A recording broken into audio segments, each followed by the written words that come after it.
stuff like that. Look, I'm a bitch and I will let it be known, alright? You're on the same page. Now, I don't like the fight. I've been robbed a lot. I'm traumatized because a lot of stuff that happened in the past. On top of all that, I don't need y'all's stuff. And, you know, it's at a point now where it's mental. I get scared real fast. Matter of fact, I'm gonna ask this group right here, don't y'all be making no sudden movements and nothing like that. Matter of fact, put your hands on the table so I know what you're doing at all times. If I will close my show, that's my time. I didn't care. I will walk right off. It'll be different, man. I'm serious. It would be different if I was getting robbed by big people, you know? People that should be robbing people. You know, like, you're a big guy. You rob me, I'm going to have to accept it. You know what? You're bigger. Take it. I would let it go. But it's not going down like that, you know? I'm getting robbed by women. Groups of kids running up on me now. I got robbed by one real strong midget. He didn't even have a gun. He just kept headbutting me. He just kept on headbutting me. And I finally just fell. I was like, that's enough, Mr. Midget. And I fell. I started running. You know you're real scared if you call a midget mister. That's how you know. You go out there, I was like, that's enough, you know. I think the worst time though when I got robbed by a cross-eyed man. That took the cake. Let me tell y'all why I'm mad that he robbed me. He got upset with me because I didn't know that he was robbing me, you know. He was cross-eyed. What the hell was I supposed to think?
Going to college tough?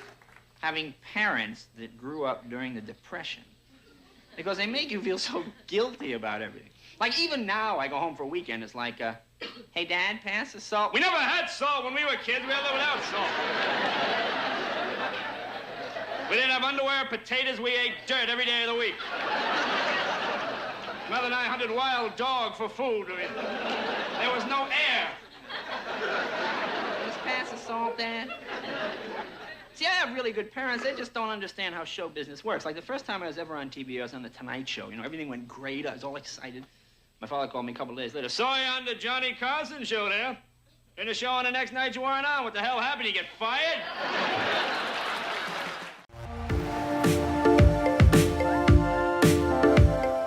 We got a lot of women here tonight. Where are the women? That's very good.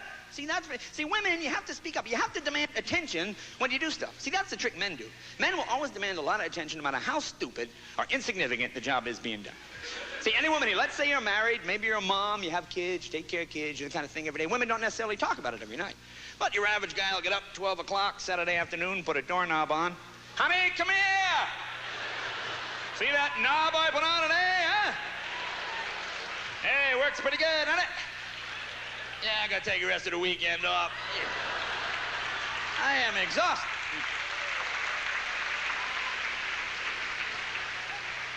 And men always like to invite other men over to show them what they've done. Mike, Bob, Larry, take a look at that now, Bob, put on there.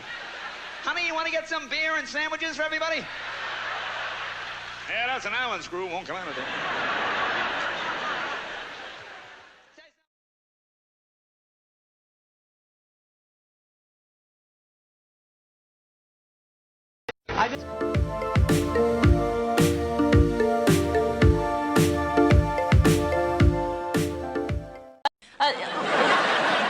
A lot of people ask me, were you funny as a child? And no, I was an accountant.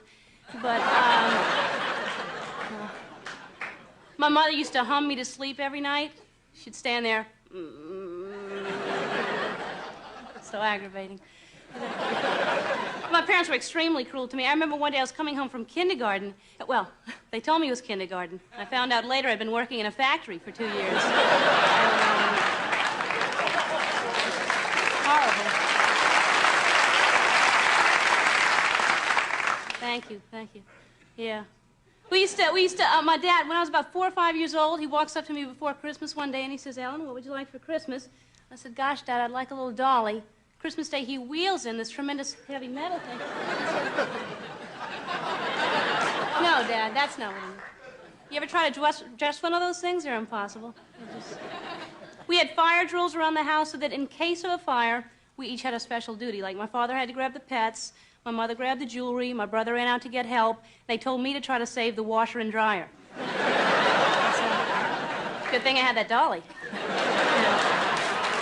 Because they're heavy. But I used to wonder. People aren't as considerate as they used to be, I find. I wouldn't mind hearing a few more please and thank yous. That wouldn't hurt anybody, would it? No.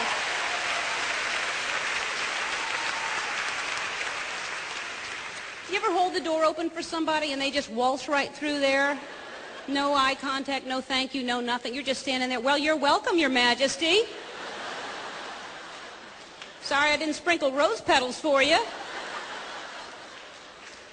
And then you just meant to hold it for that one person. Suddenly it's like a clown car let out. You're just standing there, 3 and 4 a second are streaming through. Nobody will take it from you. You ever been running for an elevator and there's somebody in there and they see you running and they just stand there, just...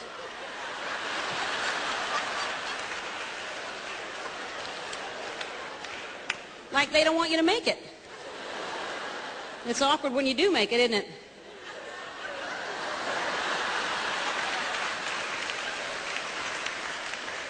You didn't think I'd make it, did you? Well, I did. If somebody's running for the elevator, I'm going to try to hold the door. I'm going to stick my arm out until it's too risky. I'm not going to do it when it's risky, but... And then sometimes if it's an elevator you haven't been in, you can't find the panel of the hieroglyphics of arrows of which one to push. But I'm going to let them know as the doors are closing, I did all I could!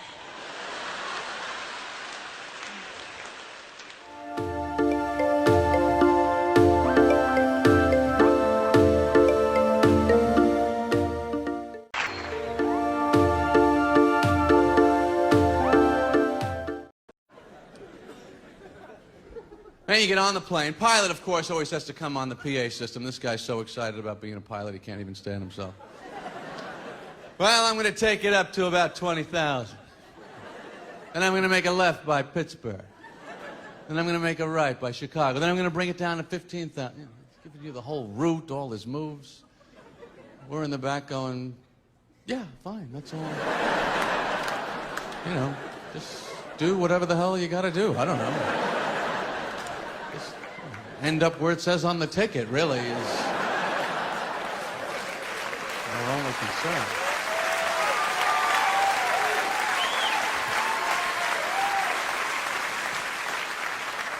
Do I bother him with what I'm doing, knocking on the cockpit door? I'm having the peanuts now.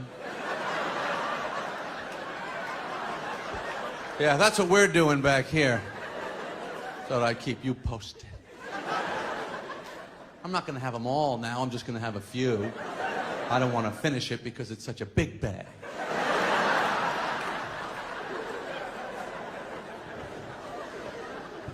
Then the stewardesses have to come out. They have to do their little emergency equipment show. You know, that thing they do. One of them reads it, the other one acts it out.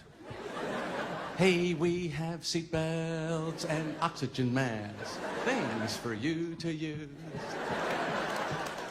They show you how to use a seatbelt in case you haven't been in a car since 1965. Oh, you lift up on the buckle. Oh. I was trying to break the metal apart. I thought that's how it works. I was going to try and tear the fabric part of the belt. I thought if I could just get it started.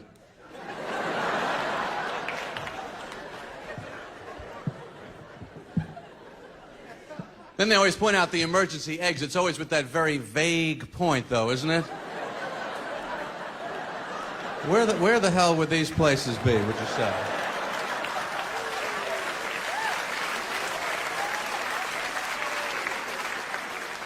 Plane's at a 90-degree angle, your hair is on fire, you're looking for this.